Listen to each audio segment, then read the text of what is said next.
Queridos hermanos, iniciamos la lección divina de este miércoles 27 de noviembre, miércoles de la semana 34 del tiempo ordinario.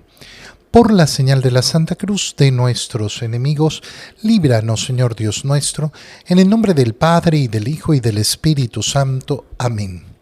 Señor mío, Dios mío, creo firmemente que estás aquí, que me ves, que me oyes.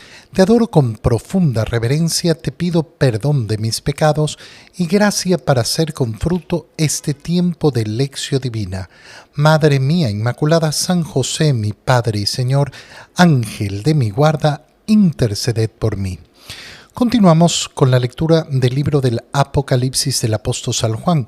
Leemos el capítulo 15, versículos 1 al 4. Yo, Juan, tuve una visión. Vi en el cielo otra gran señal maravillosa. Eran 7 ángeles portadores de las últimas 7 plagas con las cuales Dios pondrá fin a su cólera. Vi también una especie de mar de cristal mezclado con fuego, y los vencedores de la bestia, de su estatua y del número simbólico de su nombre, estaban de pie junto al mar de cristal, en las cítaras que Dios les había dado, y cantaban el cántico de Moisés, el siervo de Dios, y el cántico del Cordero, diciendo: Grandes y maravillosas son tus obras, Señor Dios Todopoderoso, justo y verdadero tu proceder, Rey de las naciones. ¿Quién no te respetará, Señor? ¿Quién no te alabará? Ya que solo tú eres santo y todas las naciones vendrán a adorarte, porque tus justas sentencias han quedado patentes. Palabra de Dios. Qué importante, delante de la lectura del Apocalipsis, preguntarnos: ¿qué es lo que logro contemplar yo? ¿El miedo? ¿La destrucción? ¿O lo maravilloso del Señor? Si yo solo me quedo con una visión de miedo, de destrucción, entonces no estoy comprendiendo las palabras que estamos leyendo, no las estoy observando. Significa que estoy leyendo con un filtro que ya ha sido antepuesto, que ha sido puesto previamente. Y esto puede suceder con mucha facilidad. ¿Por qué? Porque en nuestra sociedad estamos acostumbrados a escuchar la palabra apocalipsis referida a el terror, el miedo. Pero si nos fijamos con atención en las palabras que estamos leyendo, vamos a descubrir, como siempre, la maravilla de la cual se nos está hablando. La visión de Juan dice que vio en el cielo otra gran señal maravillosa. Fíjate en la palabra que está utilizando. No está utilizando la palabra tenebrosa, horrible, terrorífica. No, está utilizando la palabra maravillosa. La señal no es de terror, la señal es de maravilla, para maravillarse. ¿Maravillarme en qué? En la grandeza, en el esplendor, en la verdad de Dios. 7 ángeles portadores de las últimas 7 plagas. Cuando nosotros escuchamos la palabra plaga, obviamente no estamos escuchando una palabra maravillosa. Estamos escuchando una palabra que nos puede asustar. Plagas, entonces va a venir una pandemia, va a venir un mal tremendo. Pero fíjate con qué acompaña la palabra plagas Juan. Portadores de las últimas 7 plagas con las cuales Dios pondrá fin a su cólera. Esta es la parte importante, con la cual Dios pondrá fin a su cólera. ¿De qué cólera está hablando? Nosotros a lo largo de la Escritura vamos a encontrar varias referencias a esta cólera de Dios.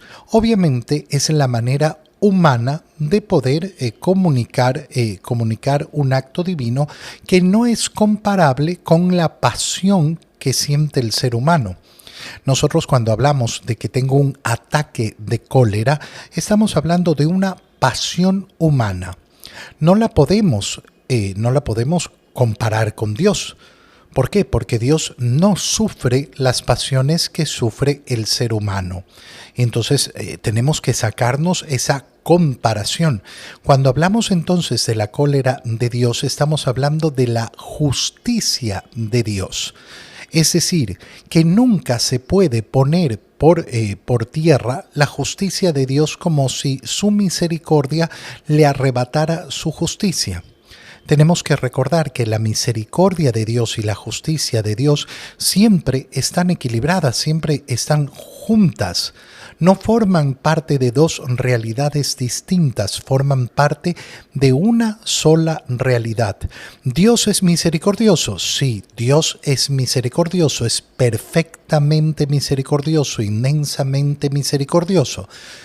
¿Y eso hace que Dios deje de ser justo? No, porque Dios es justo, perfectamente justo, maravillosamente justo. Cuando estamos hablando de la cólera de Dios, estamos hablando de su justicia. ¿Cuál justicia? La justicia, lógicamente, que busca poner en orden aquello que el hombre ha puesto en desorden, tentado por Satanás. Esa corrupción que ha sufrido el ser humano por la tentación del demonio es puesta en orden. Nosotros hemos ofendido a Dios con nuestros pecados, y así como recibimos la justicia de Dios, así como recibimos la misericordia de Dios, también tenemos que cumplir con su justicia. Y lo que se nos está diciendo es que estas 7 plagas lo que buscan es justamente generar eso, que se acabe la cólera de Dios, es decir, que sea realizado en plenitud la justicia de Dios, que va siempre revestida de su misericordia. ¿Por qué?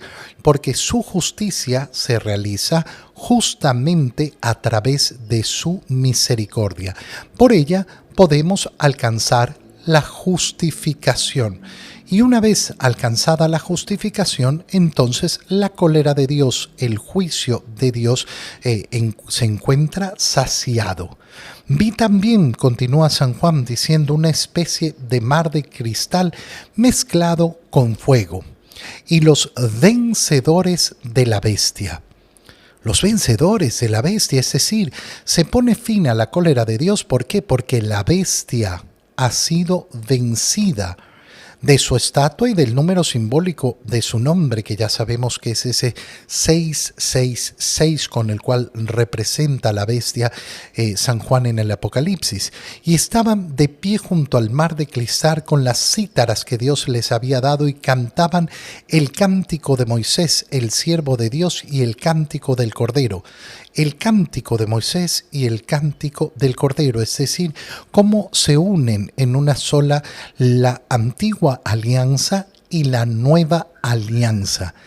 ¿De qué se nos está hablando entonces? ¿Se nos está hablando de algo horripilante? No, se nos está hablando del fin de la cólera de Dios, es decir, de cómo reparte justicia a todos, siempre manteniendo su misericordia, y de cómo Dios, que ha vencido a través de sus servidores a la bestia, permite que se eleve ese cántico de glorificación a Dios a través de su siervo Moisés y del Cordero, que es nuestro Señor Jesucristo.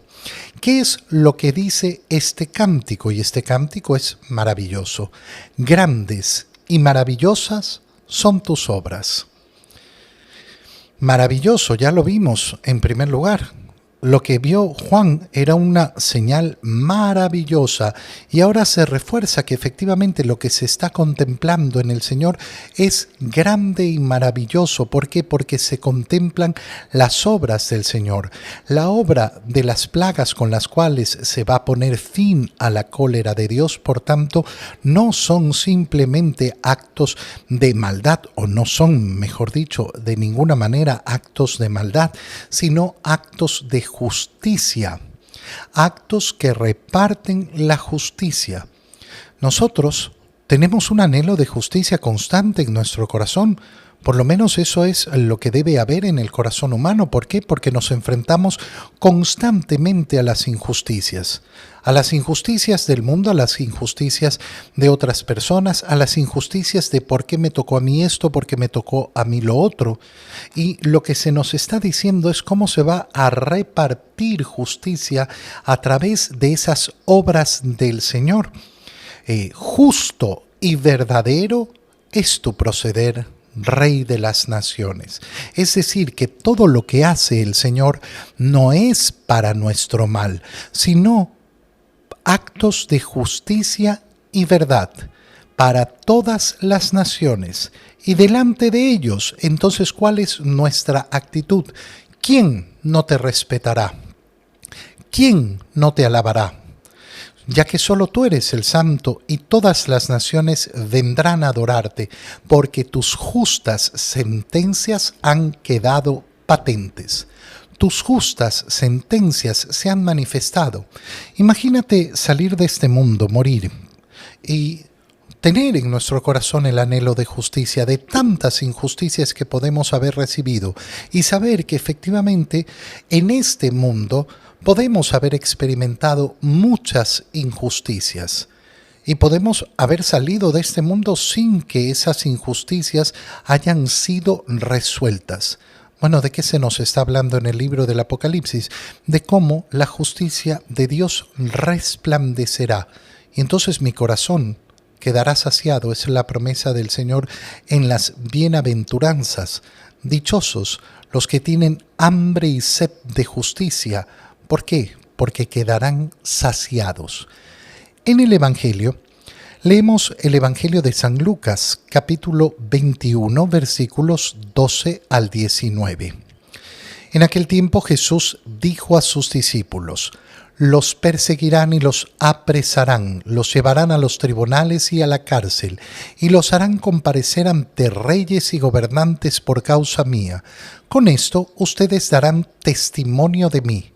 Grábense bien lo que no tienen que preparar de antemano su defensa, porque yo les daré palabras sabias, a las que no podrá resistir ni contradecir ningún adversario de ustedes.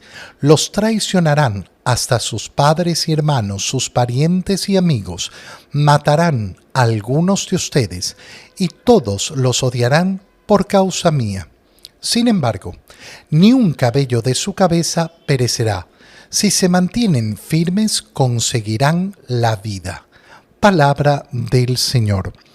El contexto del Evangelio que acabamos de leer empieza en lo que leíamos el día de ayer, cómo el Señor comienza un discurso escatológico a partir de que la gente contemplaba la robustez del templo y la hermosura de sus ornamentaciones, con un presupuesto de, mira, este templo es tan resistente que nada lo puede echar abajo, es tan hermoso que no se puede pensar en algo más hermoso. ¿Cómo le puede suceder a muchas personas en esta vida de pensar que lo más hermoso en esta vida es poder tener una vida llena de placeres, de viajes, de amistades, de fiestas y quién sabe de cuántas cosas más? Y pensar que eso lo es todo. Y el Señor entonces comienza un discurso en el cual les dice: atentos. Ustedes están poniendo su confianza en esto como si esto fuera lo permanente, y esto no va a ser lo permanente, no va a quedar piedra sobre piedra. Y después le preguntan: ¿y cuándo sucederá esto? Y comienza ese discurso escatológico diciéndoles: atentos, van a venir muchos diciendo que son el Mesías y que ha llegado la hora. No les crean, no caigan en pánico. Y continúa ese discurso diciéndole a sus discípulos: miren, van a suceder cosas horribles, van a haber guerras, van a haber terremotos, van a haber pandemias, va a haber mucho sufrimiento, pero ustedes también los perseguirán y los apresarán. Esto se cumplió. Todos los apóstoles fueron apresados, fueron perseguidos, los llevaron a los tribunales, a la cárcel, y los hicieron comparecer ante reyes y gobernantes. ¿Qué va a pasar con esto? Nada, que con esto ustedes van a dar testimonio de mí. ¿Cómo damos testimonio del Señor? ¿Cómo decimos que Cristo vive? Enfrentándonos a las adversidades de este mundo y manteniendo firme nuestra esperanza. Es el único modo en que puedo yo dar testimonio de Cristo. Resulta que si yo digo que creo en Cristo y ante las adversidades de este mundo me echo para abajo, entonces ¿dónde está mi fe? Y si mi fe no está ahí, entonces ¿qué testimonio de Cristo? No, yo creo en Cristo. ¿Cómo vas a creer en Cristo si no tienes esperanza? ¿Cómo vas a decir que crees en Cristo si tu corazón no está lleno de esperanza? Eso es una falsedad. No es verdad. No es verdad entonces que hay una fe. Es justamente venciendo las tribulaciones y manteniendo la esperanza que yo soy testigo de Cristo. Grábense bien que no tienen que preparar de antemano su defensa. Y esta frase es sumamente importante, porque fíjate cómo el Señor les dice, yo les haré palabras sabias a las que no podrá resistir ni contradecir ningún adversario de ustedes. ¿Es esto verdad?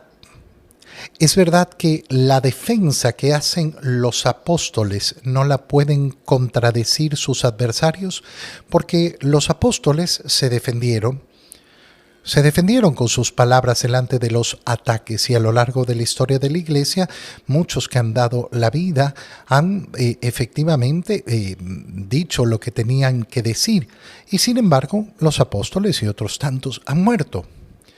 Han sido sentenciados de una manera injusta. ¿Y entonces qué? ¿Acaso no se cumplieron las palabras del Señor? Porque no los podrán contradecir ningún adversario de ustedes, dice el Señor. ¿Y qué es lo que está diciendo? Lo que está diciendo no es que las palabras con las que defendemos nuestra fe, la gente no las contradiga, las contradirá una y mil veces. Y sin embargo, lo que está diciendo el Señor es que a pesar de que pretendan contradecirlas, no las van a contradecir. ¿Por qué? Porque no van a hablar con la verdad. La verdad se seguirá manteniendo igual. Fíjate bien, voy a tratar de ejemplificarlo de una manera muy sencilla. Un testimonio cristiano es Cristo vive, ha resucitado. Una persona puede venir y contradecirme. No, Cristo murió en la cruz y punto, se murió. Y nada más. Esa persona me ha contradicho, sí, ha contradecido lo que yo he dicho. ¿Pero tiene la razón? No, está equivocado.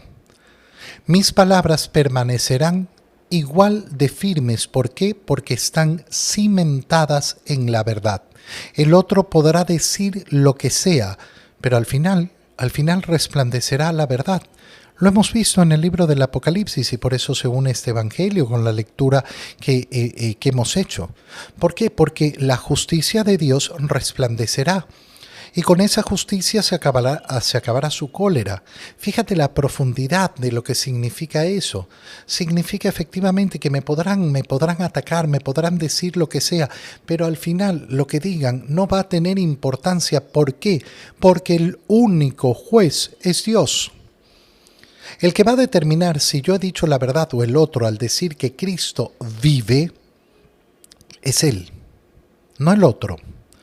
No lo que digan las personas, sino la verdad que se impone sobre cualquier parecer o cualquier opinión. Y eso nos lleva a la última idea que se refleja en lo que hemos leído.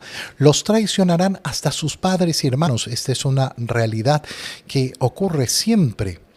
Sí, los parientes, amigos, los van a matar, ya hemos dicho que muchos murieron, y todos los odiarán por causa mía.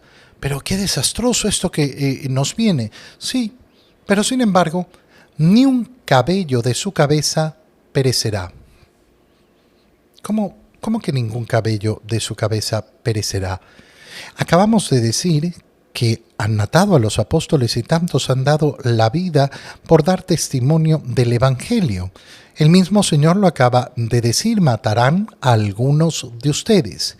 ¿Qué quiere decir? Que ni un cabello de su cabeza perecerá. Para el Señor, esta palabra, ¿qué es lo que significa? Perder la vida, no morir. Morir morimos todos. Perder la vida significa perder la vida eterna. A mí me pueden matar. Igual voy a morir, tarde o temprano. Pero lo que no puedo permitir es perecer. Perecer significa morir fuera de la gracia de Dios, morir en pecado mortal.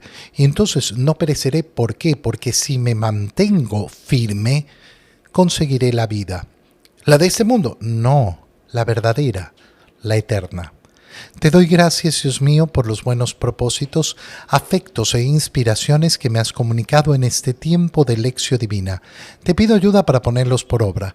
Madre mía Inmaculada, San José, mi Padre y Señor, Ángel de mi guarda, interceded por mí. María, Madre de la Iglesia, ruega por nosotros. Queridos hermanos, que el Señor los bendiga y los cuide en el nombre del Padre, y del Hijo, y del Espíritu Santo. Amén. Que tengan todos un muy feliz día.